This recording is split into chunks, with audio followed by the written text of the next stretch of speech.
திருக்குறள். இயற்றியவர் திருவள்ளுவர். அதிகாரம் 1. கடவுள் வாழ்த்து. குறள் 6.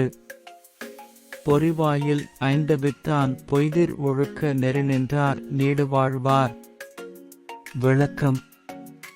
மெய், வாய், கண், மூக்கு, செவி எனும் ஐம்பொறிகளையும் கட்டுப்படுத்திய தூயவனின் உண்மையான ஒழுக்கமுடைய நெறியை பின்பற்றி நிற்பவர்களின் புகழ்வாழ்வு நிலையானதாக அமையும். கதை.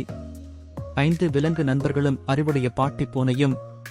ஒரு காட்டுக்குள் மான், கோழி, பசு, சிங்கம், தவளை என 5 குட்டி விலங்குகள் இருந்தன. அவர்கள் எல்லாம் சிறியவர்கள். தினமும் விளையாடி மகிழ்வார்கள்.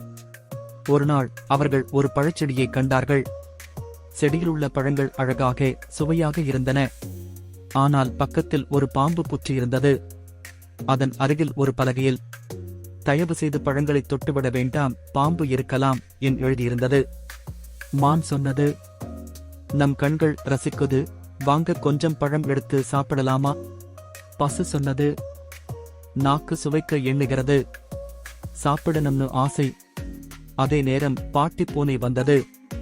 அது கூறியது, பிள்ளைகளை எல்லாம் பார்த்து கேட்டு வாசனை வாங்கி சுவைக்க ஆசைப்பட்டாலும் அவை தவறானது என்றால் பொறிவாய்களை அடக்கணும்.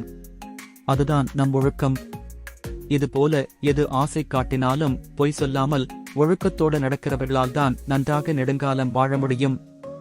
அந்த பாட்டி பூனையின் அறிவுரையை கேட்டு 5 குட்டிகளும் பின்னால் நடந்தார்கள்.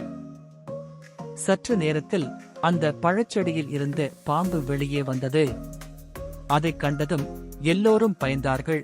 பாட்டியின் அறிவுரையால் தான் அவர்கள் காப்பாற்றப்பட்டார்கள். பாடம். நம்முடைய கண்கள், காதுகள், நாக்கு, மூக்கு, தோல் இவை அனைத்தும் எதையாவது ஆசைப்படும். ஆனால் நமக்கு தவறுகளை தவிர்க்கும் பொறுமை வேண்டும். ஒழுக்கத்துடன் பொய்யற்ற வாழ்க்கையை கடைபிடித்தால் நாம் நலமாகவும் நீண்ட காலம் வாழ்வோம்.